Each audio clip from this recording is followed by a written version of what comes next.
This is a time for an old story. Not as old as the oldest stories, but The Refugees in Evergreen Village is a book that was published in 1918 and given to my mother by her Aunt Lily at Christmas, 1928. My mother was 4. It's a 92-page book. It's a little heavy for a 4-year-old. But we kept it. She kept it. The book is dedicated by the author with thanks to, and there's a little note in here, and it's also printed.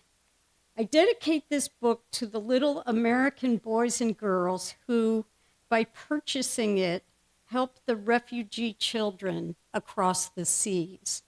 Again, this was published in 1918. The story begins with the bunny rabbit family in their house, one of the few houses left vacant when loggers left the area a long time before. Father Rabbit worked on making a lantern. Mother Rabbit, who is here with us today, knitted with 2 wooden needles. Little rabbits braided baskets from grasses gathered by the river, and others worked on making a sled with a box on it so they could gather lots of pine cones and pull them home. Father Rabbit asked, "Has the news pigeon fallen ill? We haven't heard news in a while." Just then there was a sound outside. "What is that?" asked Father Rabbit. And Mother Rabbit replied, "Can it be a D-O-G? "I fear so," said Father Rabbit, "but it has a weak, sickly sound." He opened the window and leaned out. And here's this illustration. And you'll be able to see these afterwards. I'll bring them downstairs. And Father Rabbit says, "Stranger, what are you doing in our village? How did you pass the guard?" And Mother Rabbit said, "It's cold in here with the window open." And Father Rabbit said, "It doesn't look like any dog I've seen. No fur on his face or body, no tail. But he has the voice of a dog. I must go see." He went out to the front step and asked, "What are you?" The dog responded, "I am a French toy poodle. I am young and came with my master from France."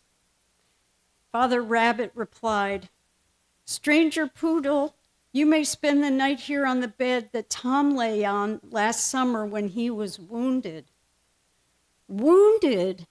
Are they fighting here too?" "Not now," said Father Rabbit. The dog said sadly, "Ah, they fight forever in my beautiful home. Such terrible scenes, yet such courage." While they helped the dog inside, one of the young rabbits was sad to see that the dog was in a lot of pain because of his injured paw. They helped the dog to the bed, and closing their doors out of caution, they all went to sleep.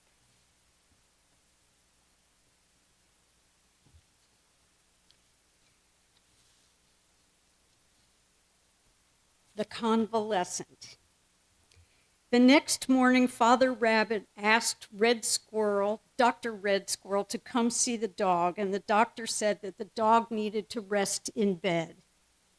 Later that day, Minister Gray Squirrel visited the dog and confessed, "I worry about the safety of the young squirrels, rabbits, and others, but I mustn't let such fears guide me.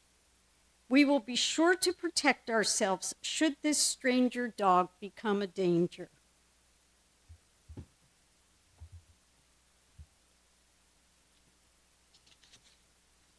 In the evening, the rabbit family had supper with the dog. They talked and learned about each other's experiences. Later, Mother Rabbit said, "We still need to be cautious. His life is so different." After a week, Mr. Poodle was able to get up and move around. He talked one evening about how he came from Paris and never knew country life nor any rabbits or woodchucks.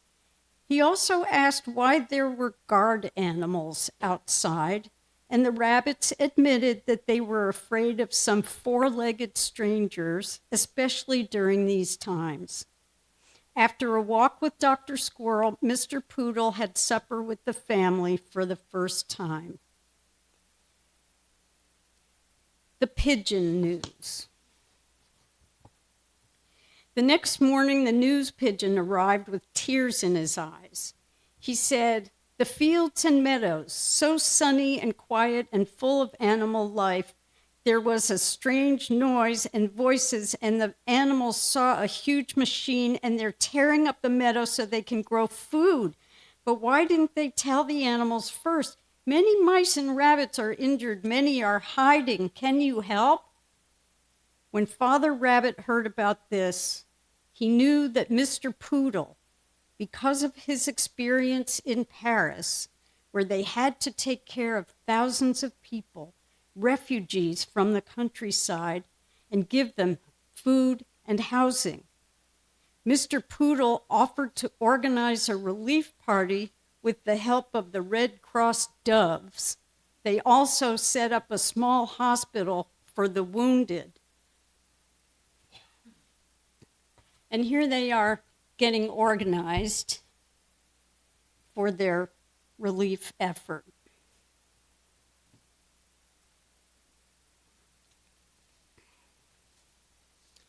The arrival.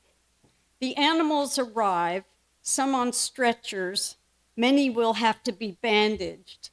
Healthy enough mice are taken to the homes of other mice. Rabbits find homes with rabbits. All who are able volunteer to help. Some assist the Red Cross doves in caring for the injured.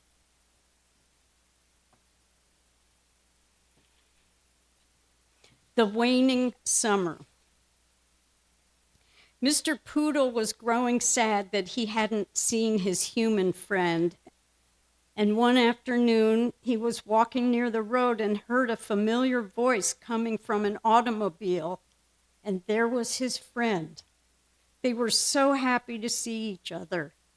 Of course, all the other animals were sad, knowing that their friend would soon be leaving them. But they had planned a big harvest and farewell celebration for the refugees who would be leaving, and a further welcome to those who would stay to farm on this new land for seasons to come. Knowing that Mr. Poodle would join them lifted their spirits. So here are the animals during harvest, doing quite well. The village fete. The festival began with mice running in a race with grasshoppers on their backs as jockeys. Then the high jumps, tree climbing contests, a parade led by a band of frogs, an aerial performance by butterflies, and a race between a turtle and a rabbit. A basket with mittens and boots knitted by the rabbits was presented to Mr. Poodle, who expressed his great thanks. Then he spoke briefly about how much he had learned and enjoyed during his visit, and how grateful he was that he had been welcomed and shown great kindness. When they had all finished supper, and here they are having their ceremony there at the end.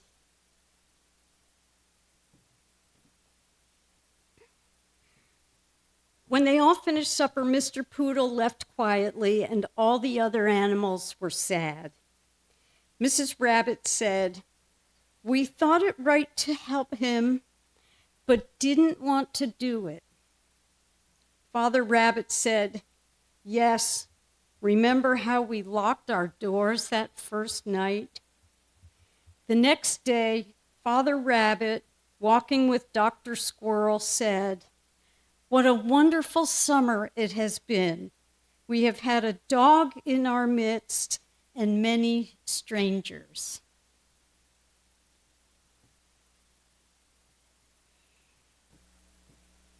Only courage. At 3 o'clock on Thursday afternoon, I emailed artwork for a solstice celebration program to my dear friend Mary in Vermont. I was happy and relieved, and as always, hoping that my work would deserve the praise and thanks that Mary so generously gives. She wrote back, "It's beautiful, thank you." I sent the final hard copy by priority mail yesterday afternoon. Creative work can be calming, and yet it often requires us to summon our confidence and our courage. In other words, sometimes when you're doing artwork for someone else, it can be terrifying. The solstice celebration called Night Fires began in 1982, and I was involved from the beginning, whether backstage, on stage, or creating the program. I knew Mary because she directed shows for the Middlebury Community Players, but I actually first met her through her parents, who frequently dined at a lovely inn where I worked as a waitress. They knew that I did calligraphy and asked me if I'd like to create their greeting card with an Inuit song about overcoming fears and seeing the light that fills the world. Then Mary asked if I would like to write out a few poems by Robert Frost as a gift to her parents. I love Robert Frost and thought of some of his nice short poems like, "Forgive, O Lord, my little jokes on thee, and I'll forgive thy great big one on me." That wasn't on the list. There were longer poems, including "The Death of the Hired Man." I loved every word I got to write, and even more, I loved being asked.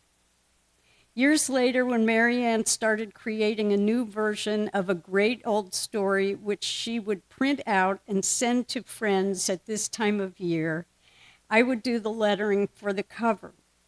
And then maybe a little drawing of jewelweed or a goose, a pomegranate for the front cover, and a pomegranate with seeds falling out for the last page. Last year, it was a shaggy pony. I'd get these humble requests and whisper to the miles between us, "Mary you know I can't draw." 2 summers ago, Mary asked me to copy a symbol for courage from the Adinkra system of symbols from the Guyaman people of Africa and make it about 5 inches square on red paper. She wanted to give it to new neighbors as a wedding present. Over the years, I've made large signs for Marrowbone, an outdoor music and storytelling program in the mountains. And 2 autumns ago, Mary asked if I would write out some words on a large cloth banner that would be hung along the path through the woods. The quote was from a poem by Galway Connell. "Love is very much like courage. Perhaps it is courage, and even perhaps only courage." Just at that time, I was reading a book by one of Mary and my great teachers, Martine Prechtel. In The Wild Rose, Stories of My Horses, he describes a gelding, a Spanish barb horse, who, with several others, had been sold to a farm in Iowa. Martine wanted this horse to have a better, freer life and bought and trailered this horse back to New Mexico. In his book, he describes Rewa, the horse, whose name means Karis, in Karis, in the Karis language, means swift. And this is how Martine described this horse. His heart was really strong and full of grief. We rarely put those two things together. The beautiful green 4x6 foot cloth for the banner arrived in the mail. I started to figure out the letter size and the spacing with the cloth on the dining room table at my dad's house and with my dog Dusty on the floor nearby. In August of 2023, my dad had just turned 98 and Dusty, at 15 plus, was about the same age in dog years. Pretty great for a black lab mix who had heartworm disease when I adopted him from the SPCA when he was 6. Dusty had lots of bumps on him, and he developed a cyst on his left front leg that had grown rapidly and would be dangerous, the vet said, to remove. That was that January. Thinking then that he only had a few weeks to live, when his food ran out, I bought a 7-pound bag. Then I bought the 20-pound bag. And by May, we were back up to the 35-pound bag. But as August steamed along, I knew we were getting near the end. In an email to Mary Ann about the large sign, I said, "Dusty is in his last days." And then I asked about Mary Ann's old Bernese mountain dog, Zola. She said that their beautiful Zola, for whom they had dug a grave the November before, just in case, because it's Vermont, that Zola would be euthanized the following Thursday. "She's ready," Mary Ann said. I looked at Dusty and thought, you might be ready, but I'm not. A week later, the day came. It was very painful for Dusty to walk. The bleeding from the cyst wouldn't stop. I took Dusty to the veterinary hospital. While the young vet explained the procedure, I nodded, envisioning the green cloth and repeating to my breaking heart, love is very much like courage. Perhaps it is courage, and even perhaps only courage. You might now be thinking about beloved dogs or other dear family members or friends for whom you are grieving and have grieved. Can you reach for the love inside that grief and feel, when you breathe deeply, the courage within that love-held grief? From the earliest winter solstice celebrations that Mary Ann created, the theme has been about embracing the darkness at this time of year before the Earth's North Pole tilts once again toward the sun, lengthening our daylight hours. It's about braving the world's darkness and calling back the light. Poems selected for Night Fire's celebrations have included words from Rilke. You darkness that I come from, I love you more than all the fires that fence in the world. Maura Simon, this darkness is a rope, not a prison. Hand over hand, I haul myself in. I touch your face, I blossom. And Wendell Berry, to go in the dark with the light is to know the light. To know the dark, go dark.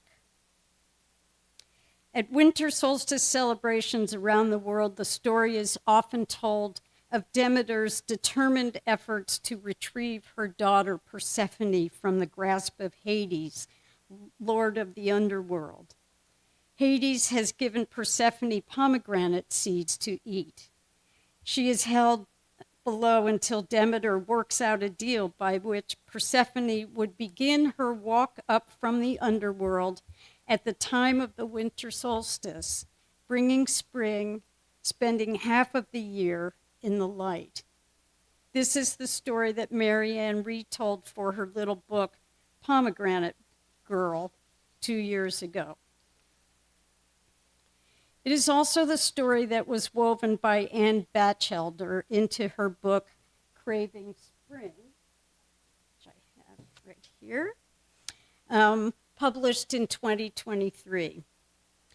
Anne was married to my cousin Henry, and the book is about what Anne had to learn in order to stay strong while walking, sometimes above ground and sometimes through hell, with their daughter Olivia, who was trying to overcome an opioid addiction. It is a beautifully told, heart-gripping story about love and about courage. And since Henry's death in October, Anne has been living in a different underworld, grieving deeply for her beloved husband. Their son Austin and their daughter Olivia have been walking beside Anne through these grief-filled days. Jane Hirschfield, in her poem The Weighing, reminds us, the world asks of us only the strength we have, and we give it. And then it asks more, and we give it. I met my husband Nato when we were students at Princeton Theological Seminary. With 2 parents who were ministers, he was terrified of preaching, as I was the first time I had to give a sermon in class. But he actually found a way to get around doing a sermon in his preaching class. Nato's also afraid of spiders and the sight of blood. When our son Eli was 3, he walked into a swing that another child was on while the babysitter wasn't watching. Eli got a cut on his forehead. Nato was working as a rural mail carrier for the Hopewell Post Office. Being right nearby, he got the call and went to pick Eli up and take him to the doctor. Then I got a call. While standing, you gotta just imagine this. While standing in the waiting room, holding Eli, Nato fainted and was on the floor, passed out, with Eli crying and held so tightly the staff couldn't pry Nato's arms loose. I was reminded of this moment just weeks after Dusty died, and I was still taking care of my dad, and Nato called and told me about his day. While delivering mail, he had seen a cyclist who had stopped near a field on top of a hill taking pictures.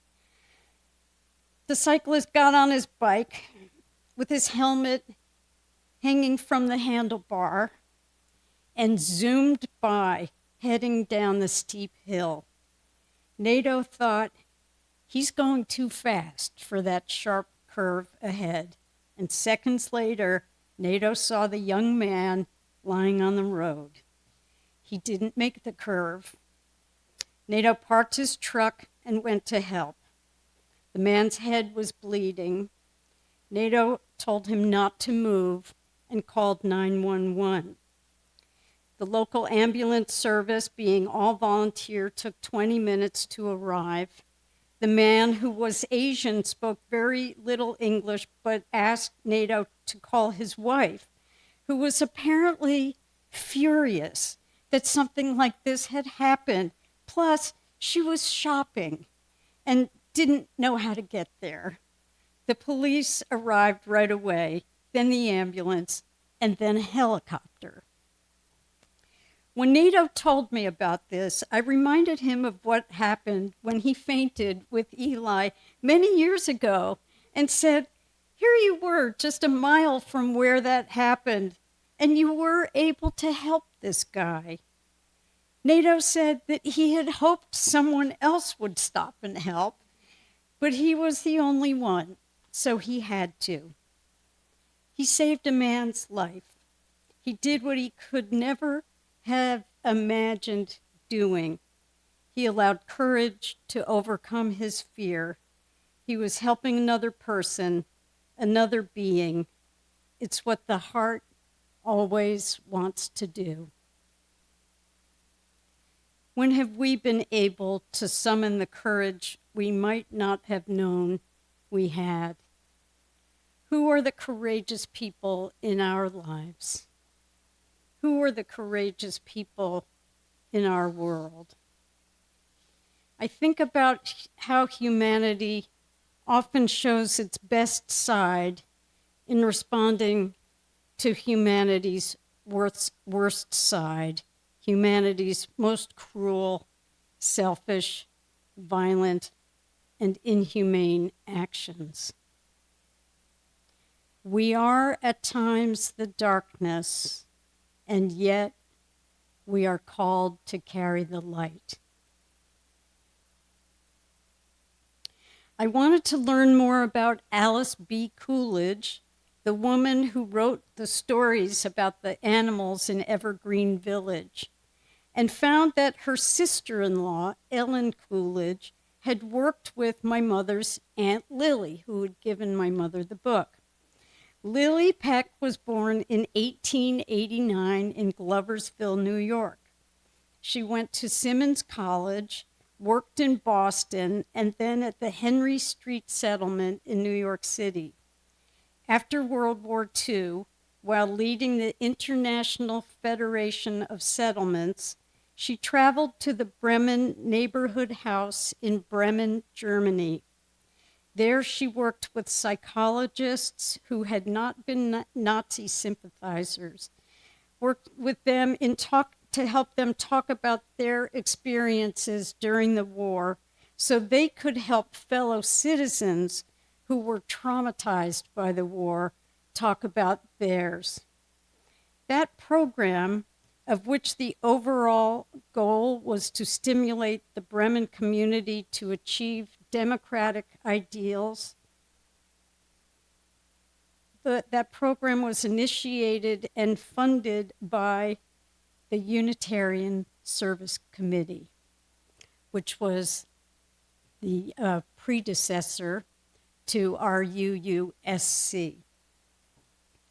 What I didn't know about Aunt Lily or my grandfather, Edwin Peck, was that their parents were of Jewish ancestry. I don't know if she knew or if my grandfather or my mother knew. It was never spoken of. So in 1985, during seminary, when I spent 3 weeks in Israel, Palestine, I didn't know this when I saw Palestinian homes and ancient olive trees bulldozed, the boy behind the wire fence in Gaza, when I thought, after what the Jewish people have been through, how can they turn around and do this? Then I went to Yad Vashem, the Holocaust Memorial, and saw the glass case with shoes of the little children who had died. And I cried and thought, there it is. That terrifying thing that we're all running away from, causing by our fear to happen again to someone else, that's been going on for thousands of years. It has happened in America, too. Today, on the anniversary of the attack on Pearl Harbor, we remember the lives lost and honor the survivors who assisted others.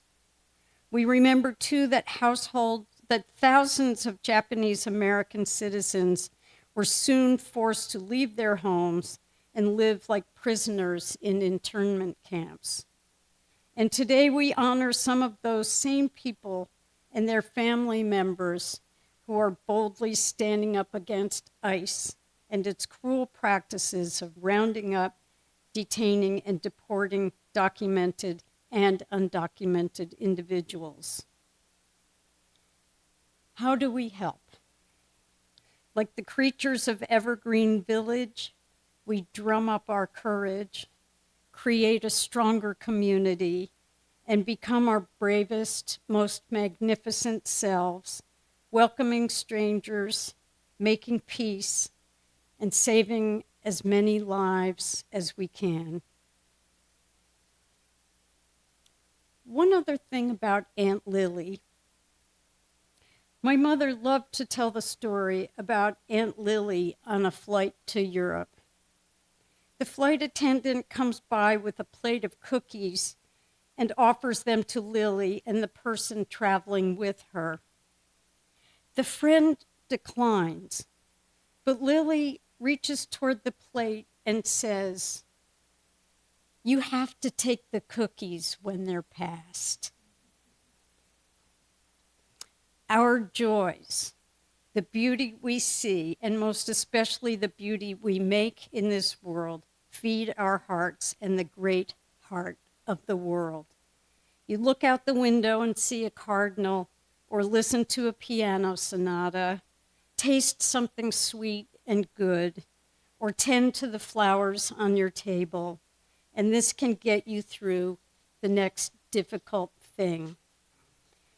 Beauty is the currency that the human heart banks on. We give our deepest thanks to the people and all the other beings in our lives who feed our hearts with the beauty they make and the courage they embody. I give my deepest thanks to Aunt Lily, an ancestor whom I barely knew, and to my dear, courageous, beauty-creating friend, Mary Ann. In a birthday note, my daughter Johanna wrote, "Maybe it's something about the dark and cold that makes it easier to see how warmly and brightly the lights are burning in the people we love." May we have the courage to let our lights burn brightly, especially now. Amen. All blessings and amen.